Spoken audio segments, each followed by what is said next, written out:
This is Hidden Killers with Tony Brueski. Here now, Tony Brueski. Just when you thought the case against Sean Diddy Combs couldn't get any bigger, federal prosecutors have filed a superseding indictment expanding the scope of the charges against him. We're talking about allegations of sex trafficking, coercion, bribery, obstruction of justice, and even arson, for good measure, painting a picture of a long-running criminal enterprise now labeled in court documents as Combs Enterprises. The indictment lays out an intricate system where Combs allegedly used his businesses, employees, and massive influence to control and exploit victims over the course of decades, with a trial set now for May of 25, which highly doubt that we're going to make that. The case is shaping out to be one of the most high-profile legal battles in recent memory.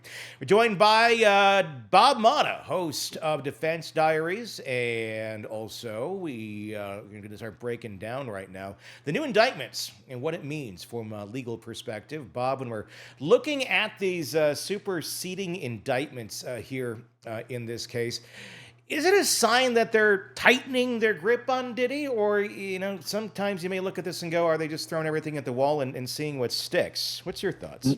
Yeah, no, the feds don't do that throwing everything against the wall and see what sticks things. That's like a state prosecutor type thing. Now, when the feds come at you, they are pretty confident that they have the evidence to get the conviction. So yeah, no, it's to me, it means that they believe that they're going to be able to make that RICO case. And it's interesting because of, RICO, when you think of RICO cases in recent memory, obviously everybody's mind goes immediately to like YSL. That was like a absolute shit show of a RICO trial. But the difference there and the difference here is that was the state of Georgia as opposed to the federal government trying that.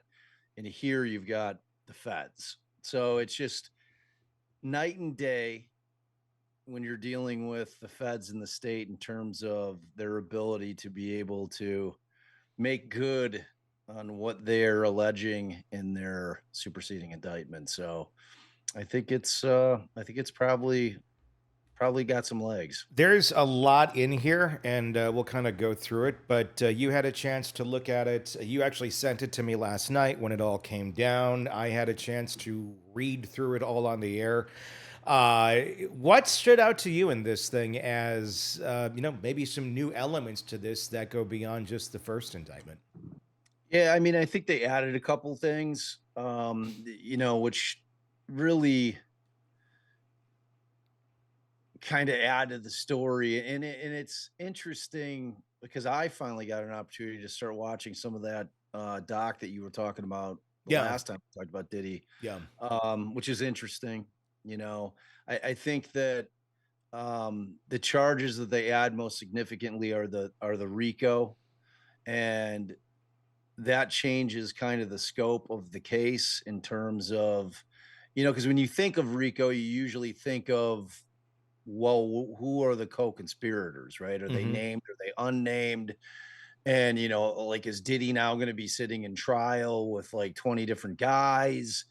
And it doesn't have to be that way because that's why they go into great lengths in the document talking about the enterprise. The enterprise in and of itself allows for them to move on a RICO so they can talk about, his security staff, his like inner circle people, all the people that he had surrounded him with that he had doing his bidding as the co-conspirators as a part of that larger enterprise. So, it's going to make for like RICO cases are fascinating if they're well done, because you're really trying to kind of dive into the case in a way that you're able to get to the person that you're trying to get to in kind of an indirect way, which sounds crazy in terms of how I explained it. But remember, RICO really came about by the feds in order to try to get some of these outfit guys. Yeah, like mobsters. The mobster guys, because they just weren't able to succeed charging them with crimes that they knew they were committing because the head of the family always had people doing his bidding. Mm-hmm. You know what I'm saying? So like that was how what RICO was really born out of. So here, Diddy's the head of the family. He may have had a bunch of guys doing his bidding, but at the end of the day, under RICO, he's going to be held responsible, even if they can't say, well, we know it was you that ordered, and this is hypothetical, ordered a hit on so and so. Mm-hmm. No, and but we know that you're the head of the family, and then we know that shit runs downhill. So, and we know that you have a criminal enterprise going on. So, yeah, I mean, like we've speculated that there was going to be a lot more coming down the pike. I still don't think they're done. I No, honestly no. don't think like I don't think by a long shot. I agree with you completely. May 2025 is super ambitious Yeah. because anytime they bring in superseding indictments, that means more discovery, Mm-hmm. and that means the defense is going to be asking for time. I mean, kind of the counterbalance to it though is that you've got get like Diddy's in custody. So, and he's not happy about it, I assure you. Mm-hmm. So he's going to be saying, no, no, no, no, no. He's like, you need to fucking work 24/7. You need to get your shit ready. Like like I'm paying you right. Get it done. Yeah. We're not dragging this thing out. I'm sitting here in custody and with him of the mindset that he's going to walk on it. But like he's like I'm not letting my attorneys drag this thing out, so he's going to put their feet to the fire and force them to get prepared as quickly as possible. He's like, I'm your only client right now. Mm-hmm. No, that's it. So act accordingly. I mean, when you add new charges, I mean, his right to a speedy trial, I mean, does that kind of go away, or is it just kind of push the goalpost back a little bit with a firm date for a right to a speedy trial, or is it all kind of up in the air?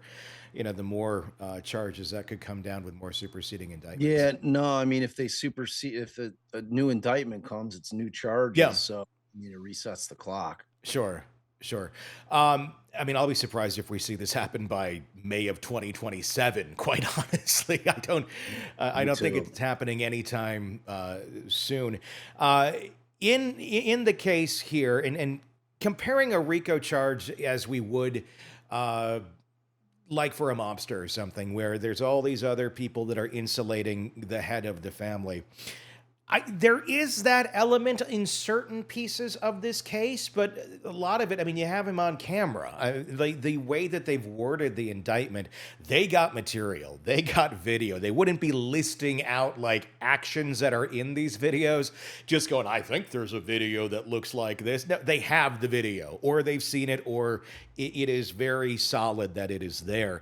But it shows Diddy, I mean, doing some of these things, like directly. But then you also, you do have some minions in there, but more so than I think you would with, big crime bosses. We don't necessarily have them on video ordering this or that. It's more so the subs and all that go below them. So, I mean, does that make this a little different than a typical type RICO case where you do have like direct evidence of the main subject performing these illegal acts? Yeah, yes and no, because I think that what they charged him with initially are the things that you're going to be seeing him on video. Mm-hmm. It's the things that take place that aren't on video, is where RICO is going to poke its head in. Mm-hmm. I mean, like obviously things like bribery, like that's not going to be something that is necessarily going to be caught on video. Maybe even not like it depends on what they consider kidnapping, Sure. like how they're construing that statute. Because I mean, if it was a civil claim, that would be kind of a false imprisonment type thing, Yeah. as opposed to kidnapping. The like the aiding and abetting. Those are going to be things that like you're not necessarily going to see on film. So to me, it's a bit of a catch-all. Like Yeah. this is like we're not going to let you get away with any of the shit that you've done or that we think that you've done. And RICO is really kind of the way to capture those other things Mhm. that they believe that he's done Mhm. or that he ordered to have done that they wouldn't otherwise be able to bring without the RICO statute. So, like it's I see what you're saying, but like you don't need that RICO Yeah. with direct evidence. You know what I'm Yeah. saying? It's just there's enough there to do both, quite honestly. There's some And they that were are, and they direct and are, some that are RICO, but it's all the same thing. yeah, Yeah. they are like so. Don't be confused. Superseding indictments doesn't mean that the old ones go away. No, no, It's no. just like we're adding to it. Yeah, yeah, it's certainly, it's just the wall of now that Diddy has to break through the first one, a nice solid concrete wall. You'd really have to pound through that to get out. And then right behind it, it's a Teflon wall with barbed wire on top. And they're already Yeah. working on constructing the third one behind that, I'm sure. So it makes this just more and more dark for Diddy. I mean, I don't see how he's going to be moving past any of these things.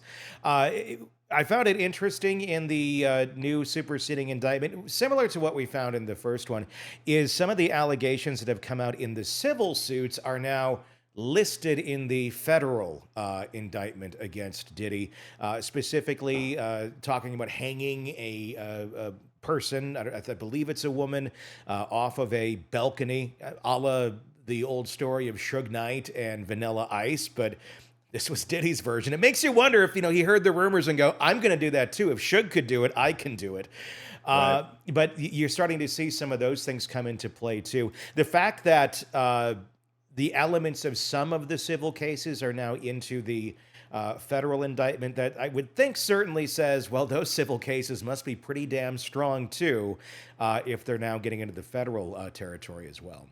Yeah, and I mean, for certain, and it's a much lower burden Yeah. in civil cases. It's not beyond a reasonable doubt. So, but yeah, I agree that if the feds felt like whatever they had in those civil cases in terms of discovery and evidence, they felt that it was sufficient for them to move on a higher burden. So yeah, that does tell you that those civil cases are pretty rock solid. I imagine that a vast majority of those will get settled. Hmm. I mean, probably before they try to depose Diddy, and Hmm. I think we talked about this way back where we were talking about whether or not the judge in the civil case is going to be beholden to the criminal case in that, they're going to obviously want to depose Diddy in the civil stuff.